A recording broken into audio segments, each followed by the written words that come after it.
तो देखिए बच्चों, अब हम न्यू चैप्टर स्टार्ट कर रहे हैं, डेट इज ग्रेविटेशन, है ना। तो एनसीईआरटी में आप देख लीजिएगा कि कौन सा चैप्टर नंबर है, उस हिसाब से चैप्टर नंबर लिख लीजिएगा। और टॉपिक जो है नया जो हमें चैप्टर में स्टार्ट करना है, डेट इज ग्रेविटेशन, है ना। तो बड़ा ही इंपॉर्टेंट चैप्टर है ना। काफी क्वेश्चंस इस चैप्टर से पूछे जाते हैं और हर जगह पे आते हैं। बोर्ड के लिए तो इम्पोर्टेंट है ही, साथ में ओलंपियाड्स वगैरह के लिए भी, एनटीएससी के लिए भी इम्पोर्टेंट है, क्योंकि इससे क्वेश्चंस पूछे जाते हैं। तो ये पढ़ते हैं सबसे पहले ग्रेविटेशन में। जो एक्चुअली ग्रेविटेशन है क्या, एक्चुअली में ये फोर्स के बारे में चर्चा करता है जो दो मासेस के बीच में लगता है ना बच्चों। तो ग्रेविटेशनल फोर्स हम बोलते हैं उसको। अब ग्रेविटेशनल फोर्स की डिस्कवरी न्यूटन ने की थी। तो न्यूटन ने उससे बहुत सारे फिनोमेना एक्सप्लेन कर दिए थे, जैसे सन के अराउंड अर्थ क्यों रिवॉल्व कर रहा है, तो उसका भी आंसर जो है हमें ग्रेविटेशन लॉ के बाद मिला, है ना। ग्रेविटेशनल लॉ के बाद जब ग्रेविटेशन हमने पढ़ा, उसके बाद फिर मून अर्थ के चक्कर क्यों लगाता है, तो वो भी ग्रेविटेशन है। टाइड्स वगैरह जो उठती है बच्चों, तो ऐसी बहुत सारी एप्लीकेशन है, ये सब इफेक्ट्स ऑफ ग्रेविटेशनल फोर्स है ना। तो बाद में मैं आपको कुछ इफेक्ट्स लिखवा दूंगा, जैसे स्नोफॉल हो गया, रेनफॉल हो गया। ये सब ग्रेविटेशनल पुल या ग्रेविटेशनल फोर्स की वजह से ही हमारे अर्थ में पॉसिबल है। ग्रेविटेशनल फोर्स की वजह से ही एटमॉस्फेयर है, नहीं तो एटमॉस्फेयर भी नहीं होता। और ग्रेविटेशन चैप्टर का ही एप्लीकेशन है कि हम आज सैटेलाइट्स अर्थ के अराउंड घुमा पा रहे हैं ना। सैटेलाइट्स आपने सुना होगा, जो कम्युनिकेशन पर्पस के लिए यूज किया जाता है। तो हर जो कंट्री है वो अपनी सैटेलाइट्स को यूज कर रही है अर्थ के अराउंड रिवॉल्व करा के, है ना। तो खैर, इसके बहुत सारे इफेक्ट्स हैं, एप्लीकेशंस हैं। तो जो सबसे इंपॉर्टेंट लॉ ऑफ ग्रेविटेशन है, अब हम उसकी चर्चा करते हैं। That is Newton's universal law of gravitation, है ना। तो आप अब हेडिंग डालोगे Newton's Newton's universal universal law of gravitation. Universal law of gravitation. अब ये यूनिवर्सल लॉ ऑफ ग्रेविटेशन क्या होता है बच्चों, इसको समझते हैं। तो इसमें कहा गया है कि दो मासेस जो हैं वो हमेशा एक दूसरे के ऊपर अट्रैक्टिव फोर्स लगाते हैं, और ये अट्रैक्टिव फोर्स की वैल्यू कितनी है, ये जो दिया गया है, इसी लॉ को हम बोलते हैं यूनिवर्सल लॉ ऑफ ग्रेविटेशन, है ना। और न्यूटन ने बताया था, इसलिए Newton's universal law of gravitation बोला जाता है। तो पहले तो हम इसकी स्टेटमेंट लिख लेते हैं, फिर बाद में लॉ तो पढ़ना ही है हमें, उसमें तो कोई दिक्कत है नहीं।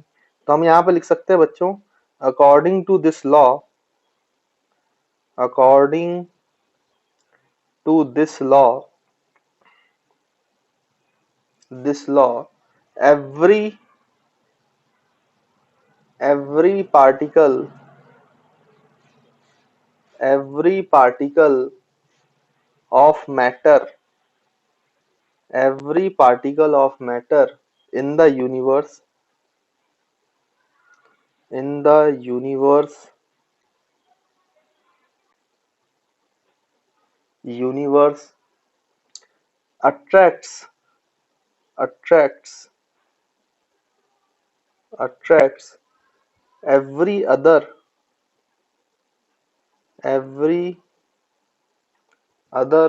particle every other particle with a force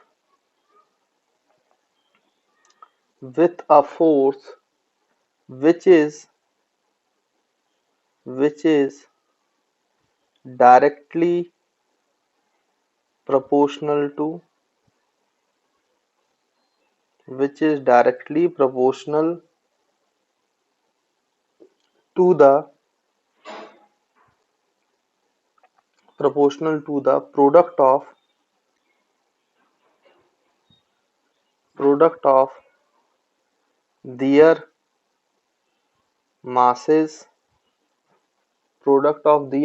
masses and inversely proportional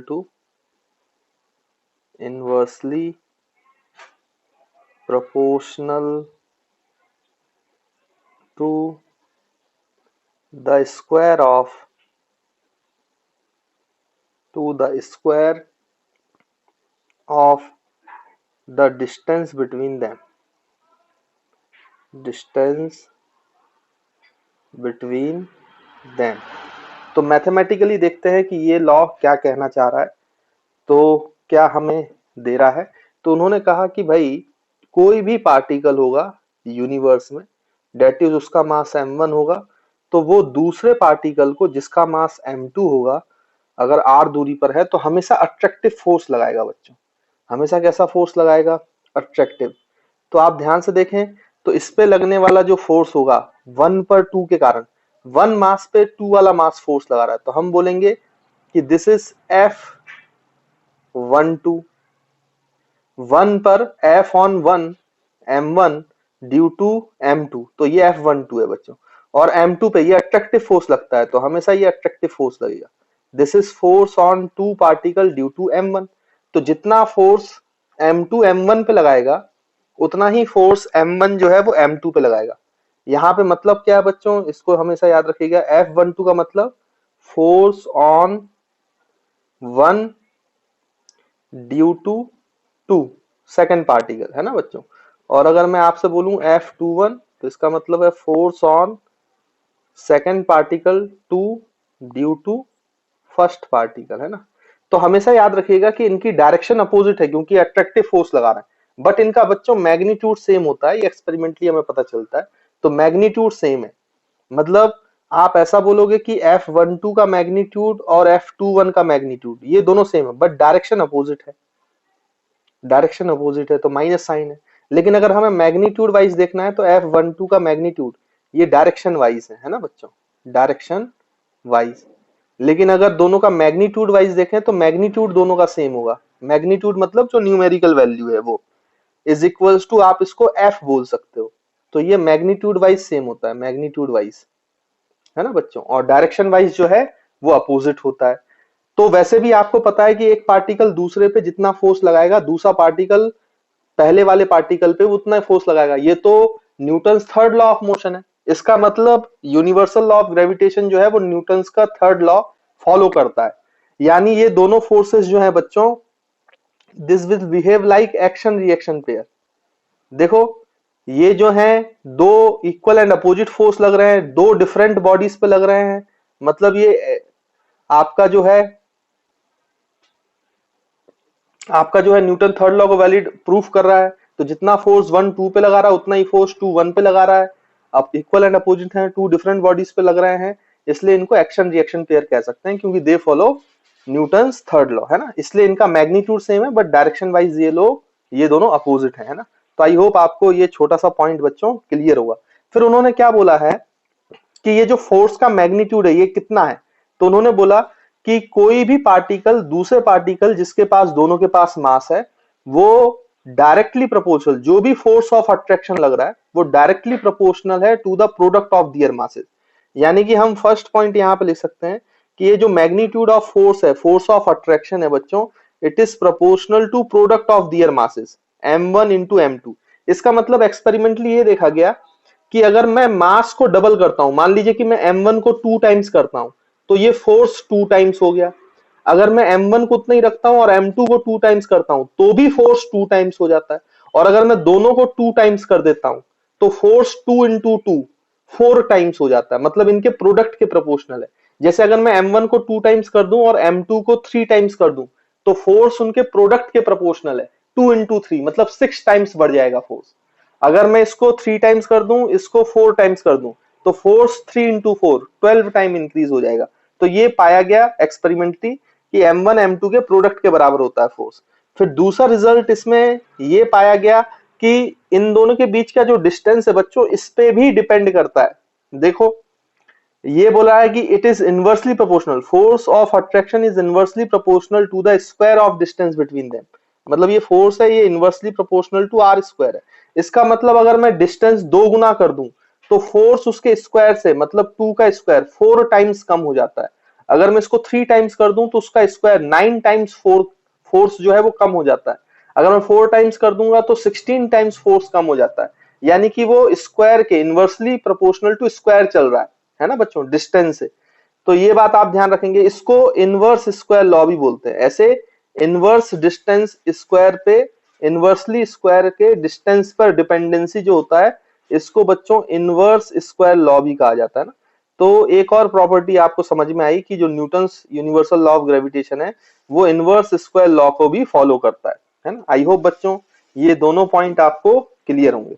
चलिए तो इसके आगे देखें तो अब इन दोनों प्रोपोर्शनैलिटी को अगर हम कंबाइन कर दें तो जो force of attraction between the two particles m1 and m2 is proportional to m1 m2 by are square. तो ये प्रोपोर्शनैलिटी बच्चों आ जाएगा। अब अगर इस प्रोपोर्शनैलिटी को हटाना है तो हमें यहाँ पे एक कांस्टेंट लाना पड़ेगा। तो वो जो कांस्टेंट है बच्चों उसको यूनिवर्सल कांस्टेंट कहा गया।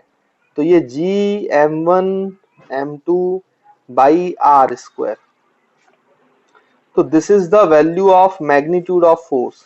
चाहे 1 2 पे लगाए 2 1 पे लगाए दोनों का मैग्नीट्यूड सेम है, डायरेक्शन अपोजिट होता है। तो जो मैग्नीट्यूड है वो फोर्स का आ गया जी m1 m2 by are square बच्चों, है ना। जहां पे ये जो जी है जो कांस्टेंट है प्रोपोर्शनैलिटी कांस्टेंट उसको बोला गया where G capital G is proportionality constant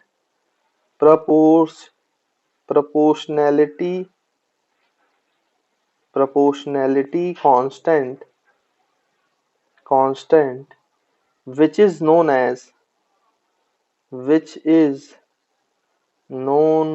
as universal gravitational constant। तो इसको यूनिवर्सल ग्रेविटेशनल कांस्टेंट कहा गया। यूनिवर्सल ग्रेविटेशनल कांस्टेंट क्यों बच्चों? क्योंकि आप यूनिवर्स में कहीं भी चले जाओ, इन दो पार्टिकल्स के बीच में पानी आ जाए, भले ही इन दोनों पार्टिकल्स के बीच में ऑयल आ जाए या कोई दूसरा मीडियम आ जाए एयर के अलावा, या बीच में आप आयरन की दीवार खड़ी कर दो, लोहे की दीवार खड़ी कर दो, कुछ भी करो, पूरे ब्रह्मांड में कहीं भी चले जाओ, इस जी की वैल्यू नहीं बदलती। ये जी की वैल्यू जो है वो फिक्स है हर जगह पर, इसलिए ये यूनिवर्सल कांस्टेंट कहलाता है। मतलब ये कांस्टेंट है, जैसे पाई की वैल्यू है ना बच्चों 3.14 या 22.7, तो पूरे ब्रह्मांड में आप कहीं भी चले जाओ पाई की वैल्यू उतनी ही लोगे, तो वो भी एक यूनिवर्सल कांस्टेंट है। वैसे ग्रेविटेशनल कांस्टेंट जो है इसकी भी वैल्यू कभी चेंज नहीं होती, इसलिए ये यूनिवर्सल कांस्टेंट है ना। तो आई होप आपको ये पॉइंट बच्चों याद रहेगा। अच्छा, इसकी जो वैल्यू थी न्यूमेरिकल वैल्यू, जो कांस्टेंट हम बोल रहे हैं, ये वैल्यू जो है एक साइंटिस्ट ने निकाली थी जिनका नाम था हेनरी कैवेंडिश। तो आप यहां पे नोट करके लिख सकते हो the value of ji,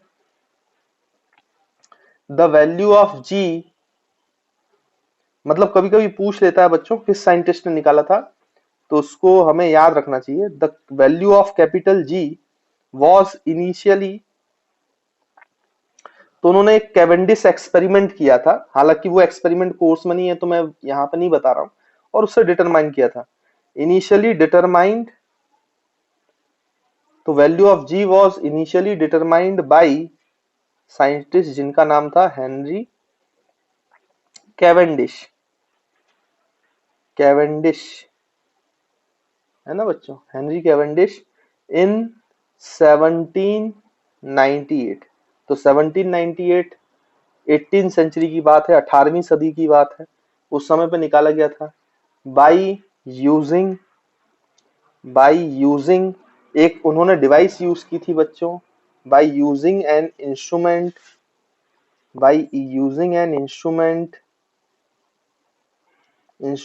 called torsion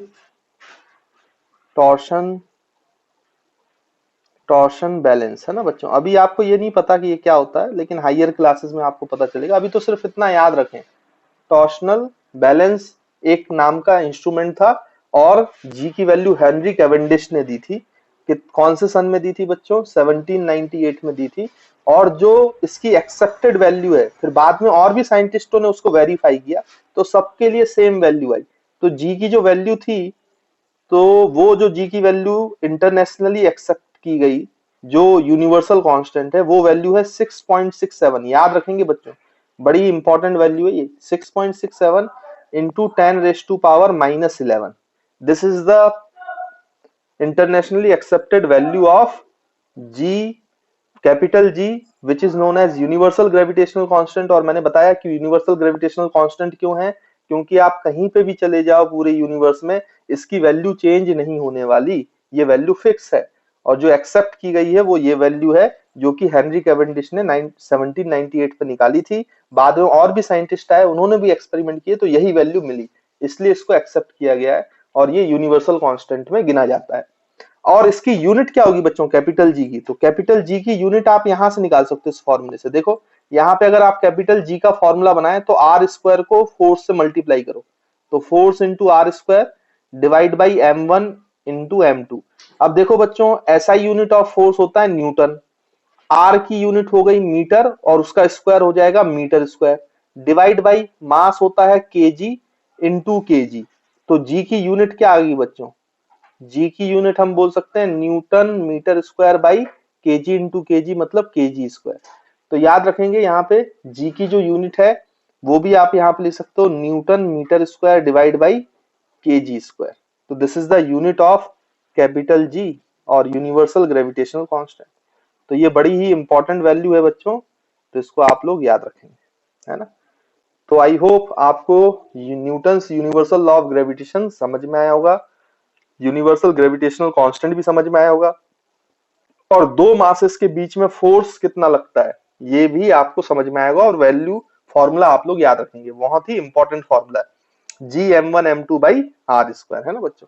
तो जल्दी से इसको नोट कर लो, फिर आगे बढ़ते हैं। तो देखिए बच्चों जो कैपिटल जी है उसको आप चाहो तो न्यूमेरिकली डिफाइन भी कर सकते हो। कैसे डिफाइन कर सकते हो, अगर मैं आपसे बोलूं जैसे अभी आपने फोर्स बोला, तो फोर्स है जी m1 m2 by are square. तो अगर मैं बोलूं बच्चों कि इफ जो दोनों मास है m1 और m2 वो दोनों बराबर हो जाएं और वो 1 kg के बराबर हो जाएं, दोनों 1 हो जाएं और 1 kg के बराबर हो जाएं, दोनों बराबर हो जाएं और 1 kg के बराबर हो जाएं, और उनके बीच का सेपरेशन r भी अगर 1 मीटर हो जाए, तो न्यूमेरिकली g किसके बराबर आ जाएगा, देन।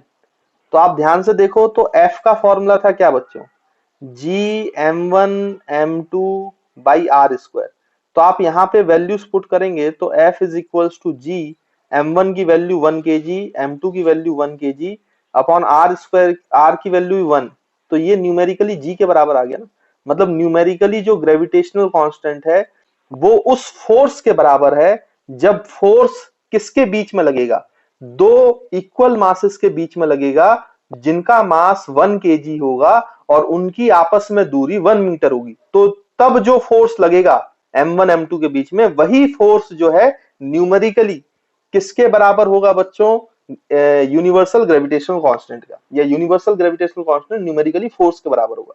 तो आप इसको यहाँ पे ऐसे डिफाइन भी कर सकते हो। तो आप यहाँ पे इसको ऐसे भी लिख सकते हो बच्चों, डेफिनेशन ऑफ कैपिटल जी। तो इस तरीके से यहाँ पे कैपिटल जी की डेफिनेशन भी दे सकते हैं हम, the universal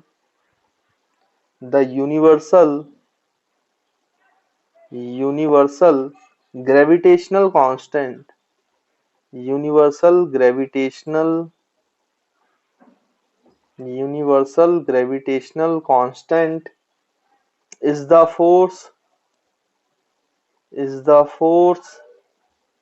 of attraction,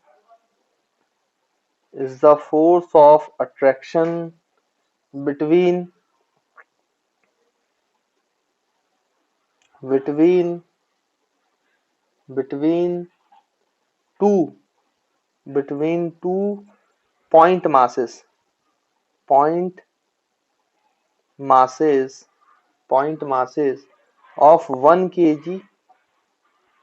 of 1 kg each, kept at a distance of 1 meter, 1 metre. तो आई होप आपको डेफिनेशन क्लियर है। दो यूनिवर्सल ग्रेविटेशनल कांस्टेंट जो है वो फोर्स के बराबर है, force of attraction between the 2 point masses of 1 kg each, kept at the distance of 1 meter। अच्छा बच्चों ये भी एक इंपॉर्टेंट पॉइंट है, ये पॉइंट मासेस का कंसेप्ट बड़ा इंपॉर्टेंट है। पॉइंट मास क्या होता है बच्चों, तो पॉइंट मास आप ऐसा सोचो कि जो हमने मासेस लिए ना m1 और ये m2, तो ये जो दोनों हैं ये पॉइंट मासेस हैं, मतलब इनके बीच के जो सेपरेशन है डेट इज आर, वो इनके डायमेंशन से बहुत बड़ा है, मतलब डायमेंशंस ऑफ जो मास है वो बहुत छोटा है किसके मुकाबले, आर के कंपैरिजन में। तब हम इस मास को क्या बोलेंगे बच्चों? Point mass. Point mass. जैसे कि अगर फॉर एग्जांपल, तो जैसे फॉर एग्जांपल अगर मैं बात करूं यहां पर, तो ये पॉइंट मासेस के बीच में जो फोर्स लग रहा है वो फोर्स की वैल्यू है बच्चों कितनी? Gm1m2/r²। ये फॉर्मूला इन पॉइंट मासेस के लिए जिनकी डायमेंशंस जो है आर के रेस्पेक्ट में बहुत छोटी है, बहुत छोटी, तो लगभग हम इसको पॉइंट मासेस मान लेते हैं। लेकिन जैसे मैं बोलूं कि भाई यहां पर एक टेबल रखा हुआ है, आपके रूम में एक टेबल रखा है, स्टडी टेबल है जो आप देख रहे हैं भाई, और यहाँ पे बच्चों मान लीजिए कि चेयर रखी हुई है। तो इस तरीके से आपका बच्चों यहाँ पे एक चेयर रखी हुई है, ये चेयर है, इसका मास m2 है मान लो, टेबल है उसका मास भी होगा, तो ये टेबल का मास मान लीजिए m1 है। तो आप सोचें कि इनके बीच का सेपरेशन अगर r है तो आप ये फॉर्मूला लगा दें, तो यहाँ पे आप F इक्वल्स टू Gm1m2/r² नहीं लगा सकते हो, फिर तो ये गलत हो जाएगा। अब ऐसे सिचुएशन को, ये एक्सटेंडेड बॉडीज कहलाती है बच्चों, ये पॉइंट मास नहीं है, ये एक्सटेंडेड बॉडीज है, एक्सटेंडेड बॉडीज है ना। अब ये पॉइंट मास नहीं है क्योंकि जो इनके बीच का सेपरेशन है उसके मुकाबले में ये जो टेबल और चेयर है इनकी डायमेंशंस बहुत ज्यादा छोटी नहीं है, ये कंपेरेबल है, कंपेरेबल है। हाँ, अगर आप ऐसा सोचो कि ये टेबल है और चेयर है, इनके बीच में आप 5 किलोमीटर की दूरी कर दो, मतलब टेबल आज आपने यहां पे रखा है, मान लीजिए कि आपने ये जो टेबल है, अगर ये मान लीजिए कि आपने कैंट मॉल में रखा है, तो ये चेयर जो है आप पैराडाइज में रखो, तो उनके बीच की दूरी के हिसाब से इनकी जो डायमेंशंस है ये बहुत छोटी हो जाएगी, तो फिर इनके बीच में ये फॉर्मूला लग सकता है, तब ये पॉइंट मास जैसा बिहेव करेंगे। यानी कोई भी बॉडी एक्सटेंडेड बॉडी है कि पॉइंट मास है, ये इस बात पे डिपेंड करता है, मतलब it is a relative term. जब उनके बीच का सेपरेशन जो है उनके डायमेंशंस के कंपेरेबल होगा तो वो एक्सटेंडेड बॉडीज है, जब उनके बीच का सेपरेशन से उनका डायमेंशन बहुत छोटा होगा तो फिर वो वही चीज पॉइंट मास बन जाते हैं। तो उनमें ये फॉर्मूला एप्लीकेबल है, एक्सटेंडेड बॉडीज में ये फॉर्मूला एप्लीकेबल नहीं है, फिर इसको अलग तरीके से सॉल्व किया जाता है बाय यूजिंग इंटीग्रेशन। खैर वो हमारे कोर्स में नहीं है तो वो नहीं पढ़ा रहा हूं, लेकिन बस आपको ये समझना है कि पॉइंट मासेस के लिए ही एप्लीकेबल है, ये पॉइंट ऑब्जेक्ट के लिए एप्लीकेबल है जो आपका यूनिवर्सल लॉ ऑफ ग्रेविटेशन है, एक्सटेंडेड बॉडीज के लिए एप्लीकेबल नहीं है। ये बात आपको समझनी है ना बच्चों। और एक बात, ये जो फोर्स है ग्रेविटेशनल फोर्स है, इसको सेंट्रल फोर्स कहा जाता है बच्चों। Gravitational force, gravitational force is a central force. तो यहाँ पे सेंट्रल फोर्स का क्या मतलब है? एक्चुअली में ये जो फोर्स है बच्चों, ये जो दो पॉइंट ऑब्जेक्ट लिया है उसके सेंटर, उन दोनों के सेंटर को जोड़ती हुई लाइन के अलोंग लगता है बच्चों।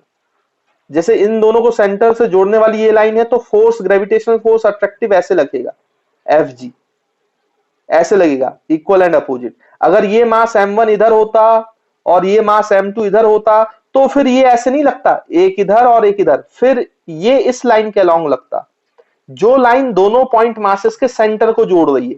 हमेशा ग्रेविटेशनल फोर्स जो है उसके अलोंग ही लगता है, तो ये इसलिए क्या कहलाता है बच्चों? Gravitational force, central force. जैसे अगर दो मास ऐसे हैं m1 m2 ऐसे लगे हुए हैं, तो अब फोर्स ऐसे नहीं लगेंगे हॉरिजॉन्टल, ये उस लाइन के अलोंग लगेंगे जिस लाइन के अलोंग दोनों के सेंटर को ज्वाइन कर रहे हैं। तो ये आपका ग्रेविटेशनल फोर्स है। तो हमेशा उस लाइन के अलोंग ग्रेविटेशनल फोर्स लगता है जो लाइन दोनों पॉइंट मासेस के सेंटर को ज्वाइन करती हुई जाएगी, इसलिए इसको कौन सा फोर्स बोला जाता है बच्चों? Central force. तो ये छोटी छोटी बातें हैं, इंपॉर्टेंट बातें हैं जो आपको ग्रेविटेशनल फोर्स के बारे में पता होना चाहिए, नहीं तो ग्रेविटेशनल फोर्स दिक्कत करेगा। फिर ग्रेविटेशनल फोर्स के कुछ पॉइंट्स के बारे में मैंने आपको पहले ही बताया कि वो न्यूटन्स लॉस को फॉलो करता है, दो बॉडीज पे लगता है, इक्वल एंड अपोजिट फोर्स होता है ना, यानी वो एक्शन रिएक्शन पेयर भी फॉर्म करता है। ये सेंट्रल फोर्स होता है, मतलब उस लाइन के अलोंग लगता है जो दोनों लाइन के सेंटर से पास होती है। और अगर मैं बात करूं तो ये यूनिवर्स में किसी भी दूरी के लिए लग सकता है, मतलब प्लैनेट्स के बीच में भी लगता है, गैलेक्सीज के बीच में भी लगता है। मतलब आप ये सोचो कि जो ग्रेविटेशनल फोर्स है ये ऐसा लॉन्ग रेंज फोर्स है, मतलब कम से कम दूरी में भी लगता है और बहुत ज्यादा दूरी में भी लग सकता है। लॉन्ग रेंज फोर्सेस मतलब ये इन्फिनाइट दूरी तक लग सकता है ग्रेविटेशनल फोर्स, क्योंकि दो पॉइंट ऑब्जेक्ट के बीच में भी लग सकता है, अर्थ मून के बीच में भी लग सकता है, अर्थ सन से बीच में भी लगता है, सन से लेकर दूसरे स्टार के बीच में भी लगता है, और ब्रह्मांड में एक गैलेक्सी से दूसरे गैलेक्सी के बीच में भी लगता है। तो ये लॉन्ग रेंज फोर्स है, मतलब बहुत ज्यादा दूरी तक ये फोर्स जो है वो एप्लीकेबल है। तो ये भी एक इंपॉर्टेंट पॉइंट है। तो मैंने आपको जितने भी इंपॉर्टेंट पॉइंट हैं ग्रेविटेशनल फोर्स से रिलेटेड, ये सारे पॉइंट्स बच्चों में हम लिख लेते हैं ताकि आपको ये सारी चीजें याद रहें, और अगर कभी पूछा जाए तो आपसे बनना चाहिए। तो चलिए नेक्स्ट पेज पे वो सारे पॉइंट्स हम यहाँ पे लिखते हैं। ये बच्चों जितने भी पॉइंट्स मैंने अभी आपको इंपॉर्टेंट बताए यूनिवर्सल ग्रेविटेशनल फोर्स से रिलेटेड या लॉ से रिलेटेड, वो सारे पॉइंट्स हम यहाँ पे वन बाई वन करके लिख लेते हैं, क्योंकि वो पूछे जाते हैं कभी कभी, उनमें से क्वेश्चन फ्रेम हो जाते हैं थ्योरेटिकल, तो आपको आना चाहिए ना। तो आप यहाँ पे हेडिंग डाल लो some important points, some important points which should be remembered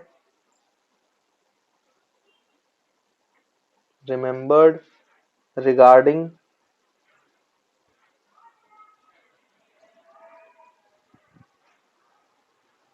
gravitational force of attraction।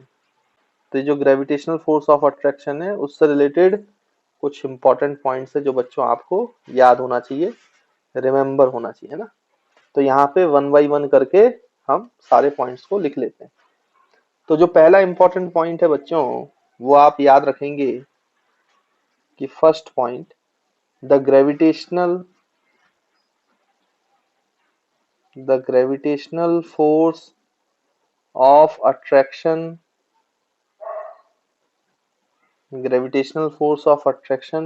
does not change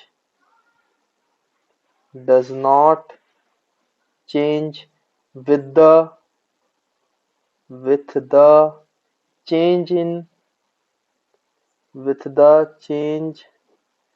in the medium between two point masses। तो दो पॉइंट मासेस के बीच में, जैसे मैंने आपको बोला कि आप मीडियम चेंज कर दो उससे कोई फर्क नहीं पड़ता है, क्योंकि जो कांस्टेंट है वो चेंज नहीं होगा, तो फोर्स की वैल्यू भी चेंज नहीं होगी जब तक आप मास चेंज नहीं करोगे या फिर उनके बीच की दूरी चेंज नहीं करोगे, है ना। तो ये हमेशा कांस्टेंट रहता है, तो ये बात आप ध्यान में रखिएगा, है ना। फिर उसके बाद जो हम लिख सकते हैं वो क्या है बच्चों, कि यहाँ पे आप लिख सकते हैं स्टूडेंट कि the gravitational force of attraction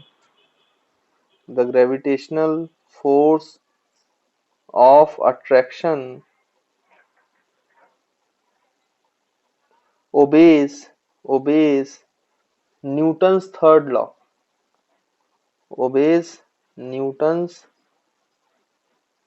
third law, है ना। तो थर्ड लॉ ऑफ मोशन को ओबेस करता है, थर्ड लॉ ऑफ मोशन,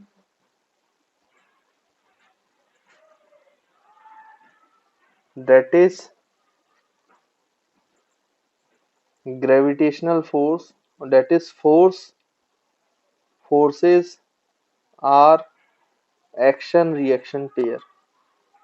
तो फोर्सेस जो हैं वो एक्शन रिएक्शन पेयर बनते हैं, वन के कारण जो टू में लग रहा है और टू के कारण जो वन में लग रहा है, उनकी मैग्नीट्यूड सेम होगी, डायरेक्शन अपोजिट होगी, और वो एक्शन रिएक्शन फोर्स कहलाएंगे, है ना बच्चों। तो ये बात, ये पॉइंट भी आपको याद रखना है, इंपॉर्टेंट। फिर थर्ड पॉइंट जो है ये आप याद रखेंगे इस फोर्स से रिलेटेड कि it is the weakest force in nature.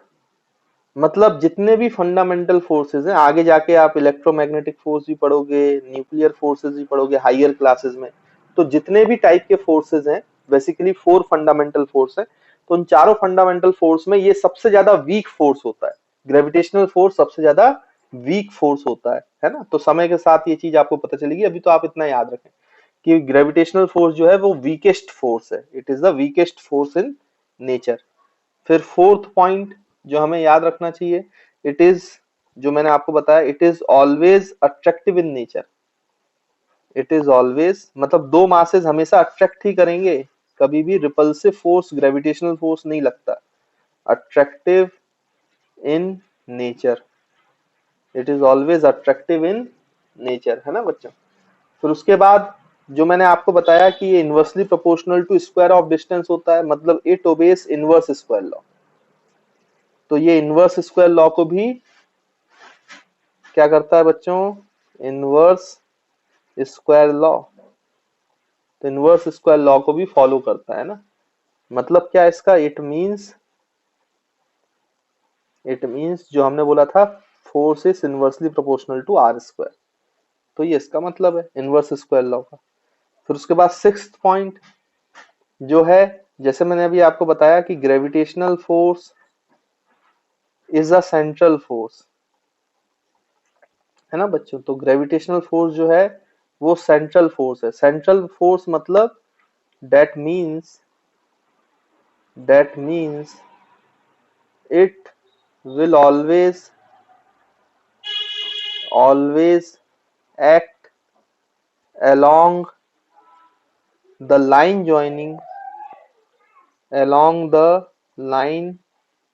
joining the center of two point masses, दोनों पॉइंट मासेस के सेंटर के along ज्वाइन करने वाली लाइन के along ये फोर्स लगेगा। तो इसका मतलब it is a central force, है ना। तो बच्चों इसका मतलब भी आपको समझ में आया होगा। उसके बाद फिर सेवंथ पॉइंट जो मैंने आपको बोला कि gravitational force is a long range force. Gravitational force is a long range force, है ना बच्चों। तो ये लॉन्ग रेंज फोर्स है, मतलब ये बहुत लार्ज डिस्टेंस तक लग सकता है। तो इट इज ऑल्सो एप्लीकेबल, हम लिख सकते हैं it is also applicable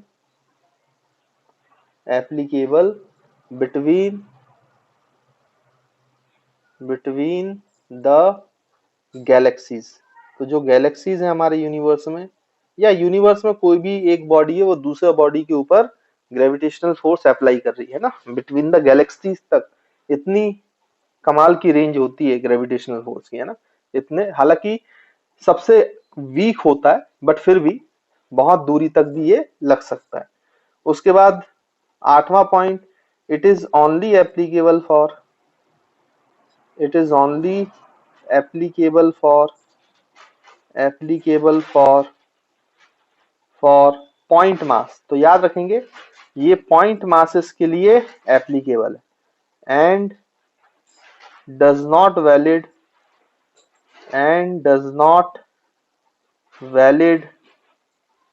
for extended bodies, और ये एक्सटेंडेड बॉडीज के लिए वैलिड नहीं है। फिर उसके लिए थोड़ा सा इसमें मैनिपुलेशन किया जाता है, खैर वो अभी हमारे पार्ट नहीं है तो हम उसको अभी नहीं करेंगे बच्चों, लेकिन हायर क्लासेस में डेफिनेटली आप सीखोगे कि उनके बीच में अगर निकालना चाहिए तो कैसे निकाला जाता है। तो उसमें मैथ्स का उपयोग होता है, थोड़ा सा हमने फॉर्मूले को मैथ्स के साथ मिला के यूज करते हैं तो हमारा आंसर आ जाता है, और वो मैथ्स इंटीग्रेशन होती है। तो खैर अभी हमारे कोर्स में इंटीग्रेशन नहीं है, इसलिए यहाँ पे वो चीज बताना पॉसिबल नहीं है।